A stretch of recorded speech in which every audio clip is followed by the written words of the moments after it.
அல்லேலூயா. கர்த்தர் இடைப்படுவார். ஆமென். அல்லேலூயா. நான் நிச்சயமா விசுவாசிக்கிறேன், ஒவ்வொருவரையும் ஆண்டவர் தேற்றுவார். உங்களுடைய இருதயங்களை அவர் தேற்றுகிறவராக இருக்கிறார். ஆமென். அல்லேலூயா. இதற்கு ஒரே ஒரு வசனத்தை மாத்திரம் நம்ம வாசிச்சுட்டு அப்படியே நம்ம அதுக்குள்ளாக நம்ம கடந்து செல்வோம். சங்கீதம் 91 அதிகாரம் 1வது வசனத்தை சத்தமாக ஒருவர் வாசிக்க கேட்போம். உன்னதமானவரின் மறைவில் இருக்கிறவன் சர்வ வல்லவருடைய நிழலில் தங்குவான். ஆமென். அல்லேலூயா. சர்வ வல்லவருடைய நிழலில் தங்குவான். இந்த நிழல், சர்வ வல்லவருடைய நிழல் வெயில் காலத்துல எப்படி இருக்கும், நமக்கு அதற்கேற்றாற் போல கொழுமையான காரியங்களையும் இன்னும் நல்ல ஒரு எப்படி சொல்றதுன்னா பலனை கொடுக்கும்.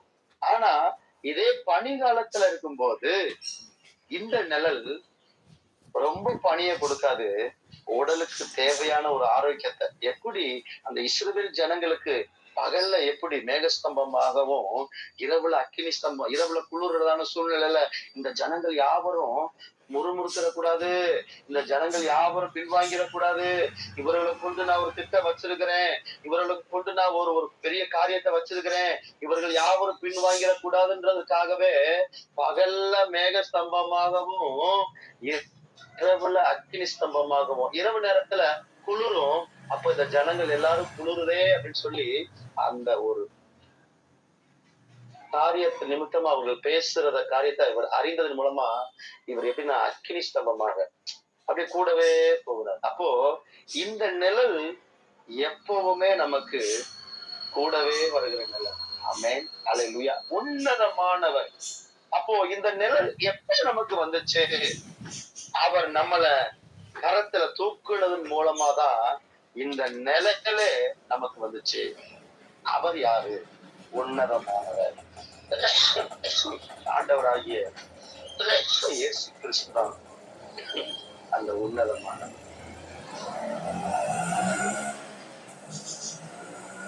சாரி. அல்லேலூயா. அல்லேலூயா.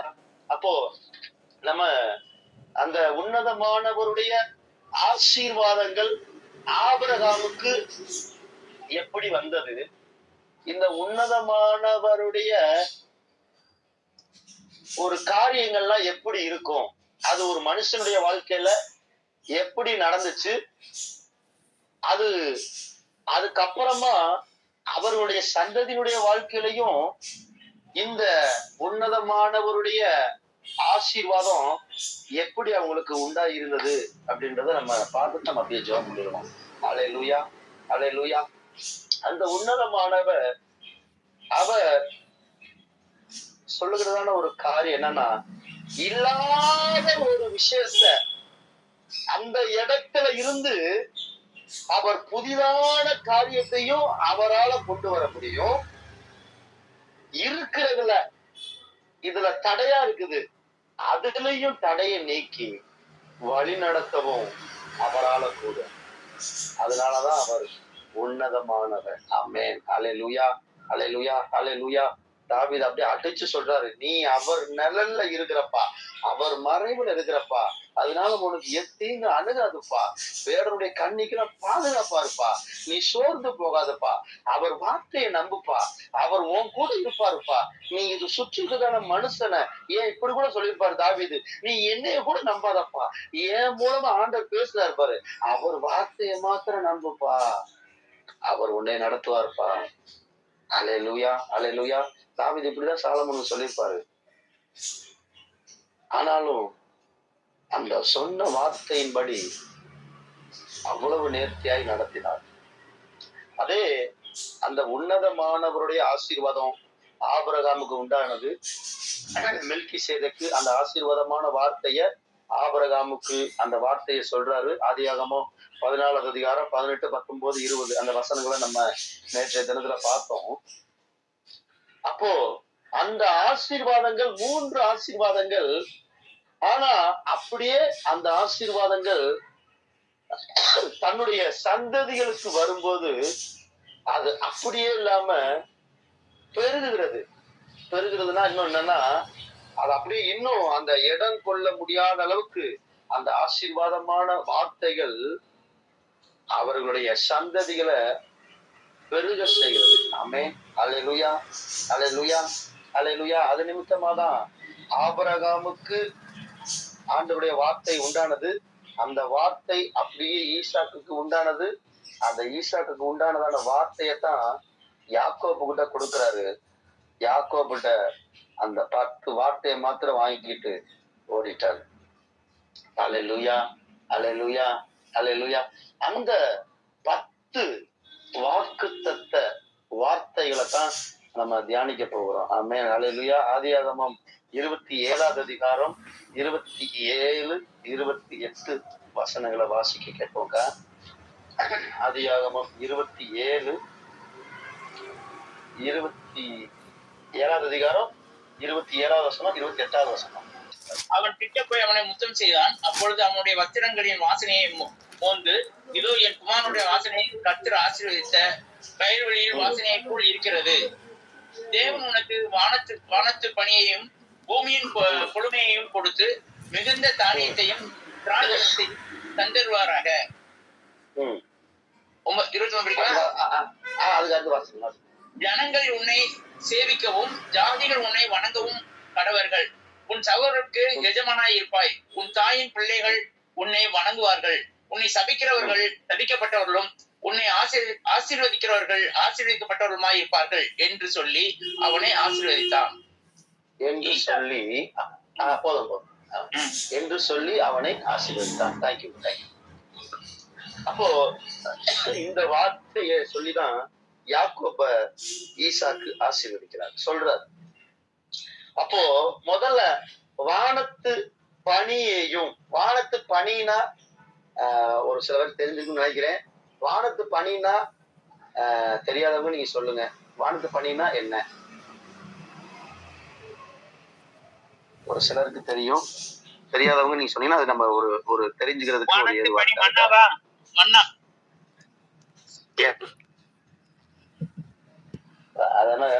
நம்ம வானத்து பணி அப்படின்றத நம்ம உதாரணத்துக்கு நம்ம பாக்குறது எதுல பாக்கலாம் அப்படின்னா, ஏசாயா 55வது அதிகாரம் 10வது வசனத்துல இப்படியாக இருக்கிறது கர்த்தருடைய வார்த்தை. மாரியும் உறைந்த மலையும் வானத்திலிருந்து இறங்கி அவ்விடத்துக்கு திரும்பாமல் பூமியை நனைத்து அதில் முளை கிளம்பி விளையும்படி செய்து விதைக்கிறவனுக்கு விதையும் புசிக்கிறவனுக்கு ஆகாரத்தையும் கொடுக்கிறது எப்படியோ அப்படியே என் வாயிலிருந்து புறப்படும் வசனமும் அது இருக்கும். அது வெறுமையாய் என்னிடத்திற்கு திரும்பாமல் அது நான் விரும்புகிறதை. அல்லேலூயா. இந்த வார்த்தை தான் உண்மையில ரொம்ப ஆச்சரியமானது. அது நான் விரும்புகிறதை. அது எவ்வளவு ஒரு இதா சொல்றாரு பாருங்களேன். அந்த 11வது வசனம், ஏசாயா 55வது அதிகாரம் 11வது வசனத்துல அப்படியே என் வாயிலிருந்து புறப்படும் வசனமும் இருக்கும். அது வெறுமையா என்னிடத்திற்கு திரும்பாமல் அது நான் விரும்புகிறதை செய்து நான் அதை அனுப்பின காரியம் ஆகும்படி வாய்க்கும். அல்லேலூயா. அப்போ அந்த வார்த்தையை நீங்களும் நானும் பெற்றுக் கொண்டுட்டோம். சக்சஸ் தான். ஆமென். அல்லேலூயா. அதான் அழகா சொல்றாரு. நம்ம எப்படி அனுப்பியிருக்கிறாருன்னா, ஏற்கனவே அந்த வார்த்தையில இருக்கிறதான மகத்துவமான காரியங்களை நம்முடைய வாழ்க்கையில ஆவி மண்டலத்துல செய்துட்டாரு. அதுக்கப்புறம் தான் அந்த வார்த்தையை நம்மகிட்ட கொடுக்குறாரு. அப்ப அதை நம்ம ரிசீவ் பண்ணி அதை நம்ம எடுத்துக்கிற போது அந்த வார்த்தை அவர் விரும்புகிறதை நம்முடைய வாழ்க்கையில அவருடைய வார்த்தை செய்யும். நாம விரும்புறது இல்ல, அவர் விரும்புகிறது. ஏன்னா ஒரு சில நேரத்துல நாம விரும்புகிறது என்ன அப்படின்னா, இப்படிதான் நாளா கேட்பேன். கொஞ்சம் முன்னாடி, இப்ப இல்ல, இப்பெல்லாம் அவர்கிட்ட கொடுத்தாச்சு. நீங்க தான் ஆண்டவரே, நீங்க எவ்வளவு பெருசு, அதே மாதிரியே எனக்கு பெருசாக்கிருங்க அப்படின்றது. முந்திதான் அது எப்படி கேக்குறதுன்னா, அப்பா எனக்கு இது மட்டும் கொடுத்துருங்க போதும், அப்பா எனக்கு இது மட்டும் கொடுத்துருங்கப்பா போதும்பா அப்படின்னு கேட்டுக்கிட்டது அது முந்தி. ஆனா இப்பெல்லாம் அப்படி கேக்குறதே இல்லை. அல்லேலூயா, அல்லேலூயா. எங்க அப்பா அந்த உரிமையோட, ஏன்னா வானம் அவர் சிங்காசனம், பூமி அவர் பாதப்படின்றது போல அவர் எப்படிப்பட்டவரோ அதே போலயே அவர் என்னை நடத்துவார். ஆமென். ஹல்லேலூயா, ஹல்லேலூயா. புதிய ஏற்பாட்டுல ஒரு வார்த்தை இவ்வளவு அழகா இருக்கும். அவர் இருக்கிற பிரகாரமாகவே நானும் இவ்வுலகத்துல இருக்கிறேன். ஆமென். ஹல்லேலூயா, ஹல்லேலூயா. இயேசு இருக்கிற பிரகாரமாகவே நானும் இருக்கிறேன். ஆமென். ஹல்லேலூயா. சோ நம்ம அப்படியே அங்க போவோம். வானத்து பனி. அப்போ வானத்து பனினா கர்த்தருடைய வார்த்தை. அப்போ அந்த வார்த்தை முதல்ல யாக்கோபுக்கு முதல்ல கொடுக்கப்படுது. அந்த கொடுக்கப்பட்டதன் மூலமா அடுத்து 9 ஆசீர்வாதமான காரியங்கள் யாக்கோபினுடைய வாழ்க்கையில நடக்குது. அதை நடத்தி செயல்படுத்தி ஆண்டவர் செய்து முடித்தார். ஆமென். ஹல்லேலூயா, ஹல்லேலூயா, ஹல்லேலூயா. 1 பூமியின் கொழுமையும், 2வது மிகுந்த தானியமும், 3வது திராட்சை ரசம், 4வது ஜனங்கள் உன்னை சேவிக்கவும், 5வது ஜாதிகள் உன்னை வணங்கவும், 6வது உன் சகோதரருக்கு எஜமானாய் இருப்போம், 7வது உன் தாயின் பிள்ளைகள் உன்னை வணங்குவார்கள், 8வது உன்னை சபிக்கிறவர்கள் சபிக்கப்பட்டிருப்பார்கள், 9வது ஆசீர்வதிக்கிறவர்கள் ஆசீர்வதிக்கப்பட்டவர்களாயும் இருப்பார்கள் என்று சொல்லி அவனை ஆசீர்வதித்தான். ஆமென். ஹல்லேலூயா, ஹல்லேலூயா.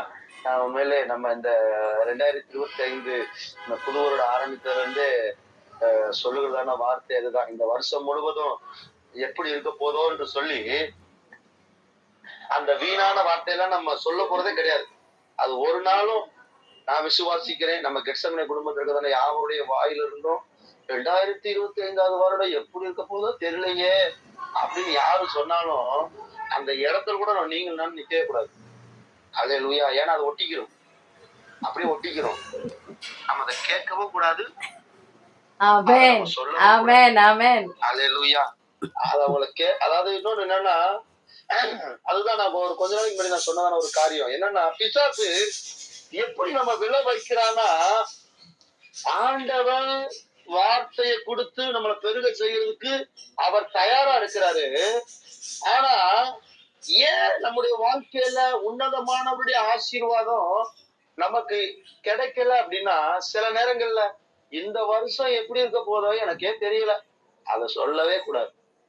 ஹல்லேலூயா, ஹல்லேலூயா, ஹல்லேலூயா, ஹல்லேலூயா. நான் தான் சொல்றது போல, வானமும் பூமி ஒளிந்து போனாலும் அவருடைய வார்த்தை ஒளிந்து போகாது. ஹல்லேலூயா, ஹல்லேலூயா. அப்படியே அலேக்கா தூக்கிட்டு போயிடுவாரு நம்மள. ஆமென். ஹல்லேலூயா. நீங்க இதை பாத்திருக்கீங்களா? எனக்கு உண்மையில அது எனக்கு ஒரு ஆச்சரியமா இருக்கும். ஏதோ ஒரு நிறைய இந்த மேடு மாதிரி இந்த மண்ணெல்லாம் குமிச்சு வச்சிருந்தாங்கன்னா, அந்த மண்வெட்டி வச்சு அப்படியே கொத்தும் போது அப்படியே அதை மட்டும் அந்த பாட்டை மட்டும் அப்படியே எடுத்துட்டு போவாங்க. அந்த மாதிரி எது ஒளிந்து போகுதோ எது இல்லாம போகுதோ அது நம்மளுக்கு தேவையில்லை. ஆனா வார்த்தையானவர் நமக்கு கொடுத்ததான வார்த்தைய நிச்சயமாக நிறைவேற்ற அவர் போதுமானவராக இருக்கிறார். ஆமென். ஹல்லேலூயா, ஹல்லேலூயா. ஆமென், ஆமென். இல்லாத ஒண்ண உருவாக்க முடியும். இல்லவே இல்ல. அப்படிதான் ஒரு குருடனுடைய வாழ்க்கையில கண் பார்வை இல்லாதவனாக இருந்தான்னு சொல்லி நம்ம வாசிக்கிறோம். யோவான் 9ஆம் அதிகாரத்துல 5, 6, 7 வசனத்துல நான் அப்படி கொஞ்சம் சுருக்கமா நான் அப்படி சொல்லிட்டு போறேன். அந்த இடத்துல எப்படி இருக்குன்னா, அவருக்கு கண்ணே இல்ல. ஆனா ஏசப்பா அந்த ஒரு அற்புதத்தை செய்யறாரு. அற்புதத்தை செய்யறாருன்னா, இது ஏன் அவர் இப்படி செய்யணும்? இது ஏதாவது வார்த்தையை சொல்லியிருக்கலாம், இல்ல வேற ஏதாவது சொல்லியிருக்கலாம், அது நமக்கு ஒரு கேள்வி உண்டாகும். ஆனா அதை ஏன் அப்படி செய்யறாருன்னா, அவர் தான் சிருஷ்டி கர்த்தா. நான் தான் உங்களை உருவாக்குனேன், நான் தான் உங்களை சிருஷ்டித்தேன், என் மூலமா தான் நீங்க வந்திருக்கிறீங்க, என் மூலமா தான் அந்த கண்ணு வரும், என் மூலமா தான் பலன் உண்டாகி இருக்கும், என் மூலமா தான் இந்த பாதையில உனக்கு வெளிச்சம் உண்டாகி இருக்கும் அப்படின்றத நீங்களும் நானும் உணரும்படியாகவே சில நேரங்கள்ல அந்த தாமதங்கள், சில சஞ்சலங்கள் அப்படி இருக்கும். ஆனாலும் அப்பா ஒரு நாளும் அப்படி கீழே அப்படி அப்படி கூட விட்டுற மாட்டாரு. அப்படி தாங்கி தூக்கிடுவாரு. இவர்கள் எல்லாம் என் பிள்ளைங்க, என் ஜனங்கள், ஆமென். அல்லேலூயா, அல்லேலூயா. ஒரு நாள் அவர் கைவிடவே மாட்டார். நான் விசுவாசத்தோட சொல்கிறேன், இந்த வருடம் முழுவதும் பலவீனத்தையோ சூழ்நிலையிலையோ தேவைகளை குறித்து நீங்களும் நானும் ஒரு நாளும் அதை சொல்லி சொல்லி புலம்பாமல், அல்லேலூயா, அல்லேலூயா, கர்த்தர் எனக்காக யாவையும் செய்து முடித்தார். ஆராய்ந்து முடியாத பெரிய காரியங்களையும் எண்ணி முடியாத அதிசயங்களையும் அவர் என்னுடைய வாழ்க்கையில செய்கிறார், இல்ல செய்து வைத்திருக்கிறார். ஏற்கனவே செய்து வைத்திருக்கிறார். நன்மையான காரியத்தை இந்த வருடம் முழுவதும் நீங்களும் நானும் பேச பேச நம்முடைய வாழ்க்கையில மாத்திரம் நன்மையான காரியங்கள் நடக்கிறது மாத்திரமல்ல, ஏன்னா அவர் உன்னதமானவர், நம்ம வாழ்க்கையிலையும் நன்மையான காரியங்கள் நடக்கும். நம்ம மூலமாயும் அடுத்தவங்க குடும்பத்திற்கும் நன்மையான காரியங்கள் நடக்கும். அல்லேலூயா. அதுதான் அவர் உன்னதமானவர். ஆமென். அல்லேலூயா. இப்ப இந்த குருடனுடைய வாழ்க்கையில கட்டு இல்ல. அப்ப என்ன செய்யறாரு? அப்படியே அந்த மண்ணை உருட்டுறாரு. தன்னுடைய எச்சி துப்பி அந்த மண்ணை உருட்டி அதை அப்படியே என்ன செய்யறாரு? கண்ணு மாதிரியே செஞ்சு, அந்த இடத்துல கண்ணு இல்ல அவனுக்கு, அந்த குருடருக்கு அவர் கண்ணு இல்ல, அப்படியே கண்ணு மாதிரி அந்த மண்ணை அப்படியே உருட்டி செஞ்சு அப்படியே அவர் தன்னுடைய அந்த தலையில அப்படி சரீரத்தை வச்சு நீ போய் கழுவு அப்படின்ற. அப்ப இல்லாத ஒண்ண உருவாக்க அவராலதான் முடியும். இந்த இடத்துல இன்னொன்னு சொல்றாரு, ஆதியாகமத்துல அந்த ஒரு காரியத்தை இங்க நினைப்பூட்டுறாரு. மண்ணுனாலதான் நான் உங்களை சிருஷ்டித்தேன், என் ஜீவ சுவாசத்தை நான் ஊதுனேன், எனக்குள்ள இருக்கிறதான அந்த ஜீவ சுவாசம் இந்த மண்ணுக்குள்ள வந்த உடனேதான் அந்த மண்ணு மனிதனாக மாறினது. அப்போ இங்கேயும் அவருக்குள்ள இருக்கிறதான அந்த உமிழ் நீரை அத துப்பி அதை உருட்டி அந்த அந்த வைக்கிறாரு, அது கண்ணா மாறி அல்லேலூயா பார்வை அடைகிறார். ஆமென். அல்லேலூயா, அல்லேலூயா, அல்லேலூயா. அப்போ இந்த இடத்துல அவர் நான் தான் எல்லாவற்றிற்கும் மேலானவர், ஏன் மூலமா தான் எல்லாம் உண்டாக்கப்பட்டிருக்கிறது அப்படின்றத ப்ரூஃப் பண்றாரு. என் மூலமா தான். சோ அநேக நேரங்கள்ல நம்முடைய வாழ்க்கையில இந்த காரியங்கள் அவர் தான் நம்முடைய வாழ்க்கையில அற்புதம் செய்ய முடியும். மனுஷங்கள்லாம் எவ்வளவுதான் நம்ம சொன்ன மாதிரி நானும் இந்த இப்பதான் ஆண்டவருக்குள்ள கொஞ்சம் அதிகமா தான் இருக்கேன். அதுக்கு முன்னாடி எல்லாம் நானும் அப்படி இப்படி இப்படி சொல்லி குட்டிக்காரலாம் தான் அடிச்சு எப்படினாலும் போய் அங்க மைக்க புடிச்சிடணும் அப்படின்னு நினைச்சு அப்படி இப்படின்னு சொல்லி துள்ளிக்கிட்டு ஓடுனேன். அவர் ஒரே புடியா புடிச்சு உடம்பு முடியா புடிச்சு தூக்கிட்டு வந்து, அண்ணே எங்க நீ அங்கிட்டு ஓடுற, உக்காரு, இங்க இதான் கெட்சமனே குடும்பம், இங்க உட்காரு, நீ அதுக்குள்ளேயே மைக்க புடிச்ச போயிருவ, உட்காரு அப்படின்னு சொல்லி இங்க உட்கார. சோ அவர் சொன்ன மறுவார்த்தை இருக்குமா? அதுக்கு மறுவார்த்தையே இல்லை. ஆனாலும் நான் விசுவாசிக்கிறேன், இந்த குடும்பத்துல இருந்து ஆண்டவர் நம்மை நடத்துகிறதான ஒரு பாதை உண்மையிலே ரொம்ப ஆச்சரியமானது. ஆமென். ஹல்லேலூயா. இப்படி பேசுவாங்க, நீங்க கேள்விப்பட்டிருப்பீங்க, ஒரு 45-50 வயசு ஆச்சுனாலே சிக்கன் சாப்பிடறத விட்டுறணும், சீனி அதிகமா சேர்க்க கூடாது, அதிகமா ரொம்ப சாப்பிடக்கூடாது அப்படின்னு சொல்லிட்டு என்ன செய்வாங்கன்னா, அந்த வெளியில இருக்கிறதான வியாதிய இவங்க சொல்றது மூலமா இவங்க உள் வாங்கிக்கிறாங்க. அப்போ அந்த காரியத்தை அப்ப நம்ம அதை எடுக்க கூடாது. கிறிஸ்துவுக்குள்ள நான் பிழைத்திருக்கிறேன், இயேசு கிறிஸ்து எனக்குள்ள வாழ்கிறார், அவரே எனக்குள்ள பலனாக இருக்கிறார். ஏன் இப்படி இருக்கேன்னு கேட்டாலும் இல்ல, அவர் எனக்குள்ள இருக்கிறாரு, கிறிஸ்துவானவர் மகிமை நம்பிக்கையாக எனக்குள்ள இருக்கிறாரு. அல்லேலூயா, அல்லேலூயா, அல்லேலூயா, அல்லேலூயா. ஆமென். அப்ப அவர் நமக்குள்ள இருக்கிறதுனால அது இப்படி இருக்கு, இந்த வயசானாலும் இப்படி ஆயிரும் சொல்லவே சொல்லாதீங்க. அல்லேலூயா. வார்த்தைய, ஆமா அவர் எனக்குள்ள இருக்கிறார்ல, அது எப்படி வரும்? சான்ஸே இல்ல. அவர் நமக்குள்ள இருக்கிறதுனால எத்தீங்கும் அணுகாமல் வேடனுடைய கண்ணிக்கும் பாலாக்கும் கொள்ளை நோய்க்கும் தப்புவித்து பாதுகாத்து நடத்துகிறார். ஆமென். அல்லேலூயா. நான் இந்த சாட்சியை நான் அநேக முறை நான் சொல்லியிருக்கிறேன் நினைக்கிறேன்.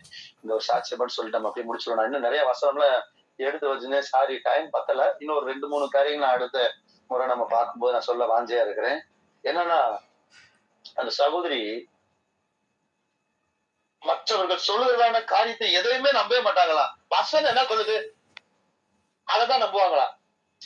நிச்சயமாக முடிவுண்டு நம்பிக்கை வீண் போகாது. அந்த வார்த்தை தான். அவர் தான் எனக்கு வழியும் சத்தியமும் ஜீவனமாக இருக்கிறாரு. கர்த்தரே எனக்குள்ள பலனாக இருக்கிறாரு.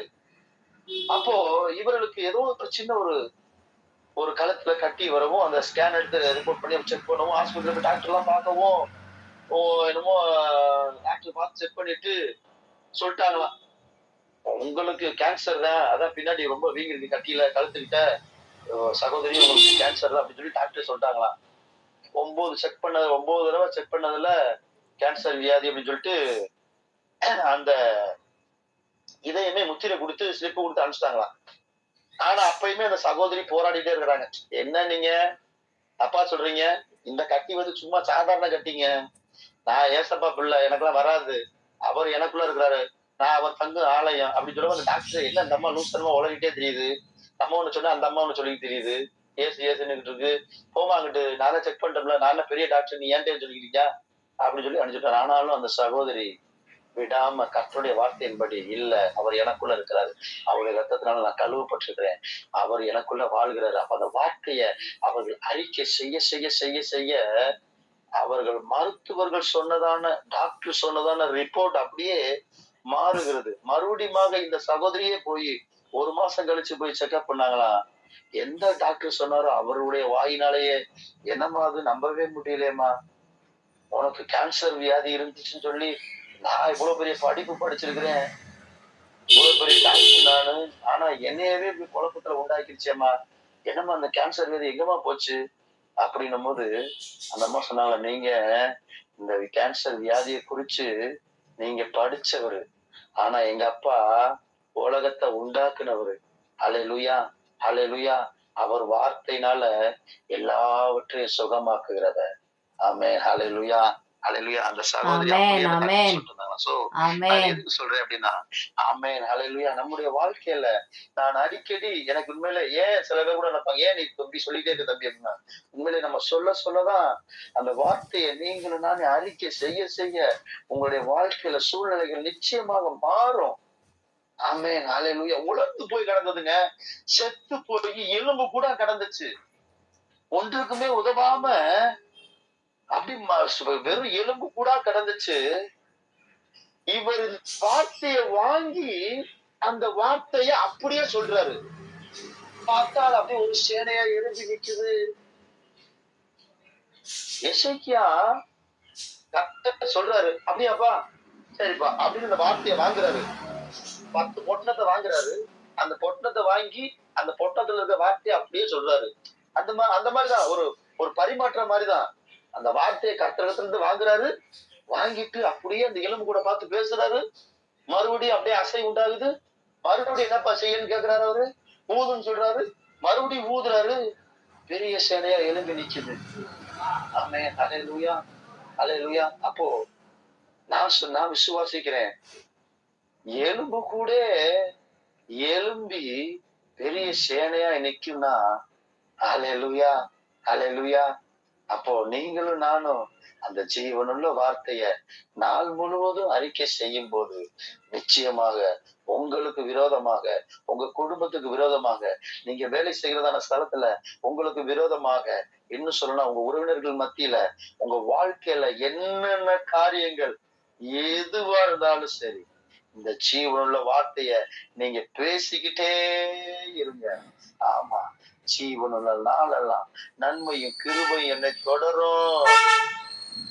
அவருடைய நன்மை கிருபையும் நமக்கு தொடரும். அதான் யோபு 2 தடவை ஆண்டோடைய வார்த்தைய, அது அப்படியே யோபு 5:9 அந்த வார்த்தை, அதே யோபு 9:10 அதே வார்த்தை தான். ஆராய்ந்து முடியாத பெரிய காரியங்களையும் எண்ணி முடியாத அதிசயங்களையும் கர்த்தர் செய்கிறார். அதே யோபு 5:10 அதேதான். சோ நான் விசுவாசிக்கிறேன், உங்களுடைய வாழ்க்கையில கர்த்தருடைய வார்த்தை 2 முறை 3 முறை அதே வார்த்தை உங்களுடைய பார்வையில, உங்களுடைய சிந்தனையில, இல்ல நீங்க வேதம் வாசிக்கும் போது அது அடிக்கடி ஆண்டோடைய வார்த்தை உங்களுக்கு தென்படுதுன்னா, நிச்சயமாக அந்த வார்த்தையின்படி உன்னதமானவர் உங்களுடைய வாழ்க்கையில மகா பெரிதான காரியங்களை செய்ய அவர் போதுமானவராக இருக்கிறார். ஆமென். ஹல்லேலூயா, ஹல்லேலூயா, ஹல்லேலூயா. கடைசியா ஒரே வசனம் மட்டும் வாசி நம்ம அப்படி ஜெபம் பண்ணுவோம். சாரி, டைம் ஆயிடுச்சு, கொஞ்ச நேரம். ஸ்தோத்திரம். பிலிப்பியர் 4வது அதிகாரம் அதனுடைய 19வது வசனத்தை மாத்திரம் நம்ம வாசிட்டு நம்ம அப்படியே ஜெபம் பண்ணுவோம். ஸ்தோத்திரம். பிலிப்பியர் 4வது அதிகாரம் அதனுடைய 19வது வசனம். ஸ்தோத்திரம், ஸ்தோத்திரம். நானே வாசிக்கிறேன். என் தேவன் தம்முடைய ஐஸ்வர்யத்தின்படி உங்கள் குறைகள் எல்லாம் கிறிஸ்து ஆமென். என் தேவன் தம்முடைய ஐஸ்வர்யத்தின்படி உங்கள் குறைவுகள் எல்லாம் கிறிஸ்து இயேசுவுக்குள் உன்னதமானவருக்குள். ஏன்னா நம்ம சங்கீதத்துல அப்படிதான் வாசிப்போம். உன்னதமானவருடைய மறைவில் இருக்கிறவன் சர்வ வல்லவருடைய நிழலில் தங்குவான். இங்கே அப்படிதான், கிறிஸ்து இயேசுவுக்குள் உன்னதமானவருக்குள் மகிமையிலே நிறைவாக்குவார். ஆமென். ஹல்லேலூயா, ஹல்லேலூயா. 1.5 லட்சம் தாலந்து தங்கத்தை தாவீது சாலமோன் கொடுத்து போனாரு. ஆனா அவன் பார்த்தா இது என்ன செய்யறதுன்னு தெரியல, எடுத்து ஆலயம் முழுவதும் பூசிட்டான். ஹல்லேலூயா, ஹல்லேலூயா. சோ அப்படி அந்த வார்த்தையின் மூலமா உன்னதமானவருடைய மறைவுல இருக்க நீ சர்வ வல்லவருடைய நிழல் இருக்கு அப்படி சொல்லி அந்த ஜீவனுள்ள வார்த்தைய சாலமோனுக்கு சொன்னது மூலமா அவ்வளவு ஞானம் பிளஸ் ஆசீர்வாதம். ஆமென். ஹல்லேலூயா. அப்போ அதே உன்னதமானவர் அவருடைய மகிமையினால நம்மை நிறைவாக்குகிறவராக இருக்கிறார். ஆமென். ஹல்லேலூயா. குறைவுகளுக்குள்ள ஆமென். ஹல்லேலூயா. என்ன பிரச்சனையா இருந்தாலும் என் தேவன் என்னை நடத்துவார். ஆமென். ஹல்லேலூயா, ஹல்லேலூயா, ஹல்லேலூயா, ஹல்லேலூயா. அவர் ஒருபோதும் கைவிடாதவர். ஆமென். ஹல்லேலூயா, ஹல்லேலூயா. அவர் உங்களோடு இருந்து செய்யும் காரியம் பயங்கரமா இருக்கும். ஆமென். ஹல்லேலூயா.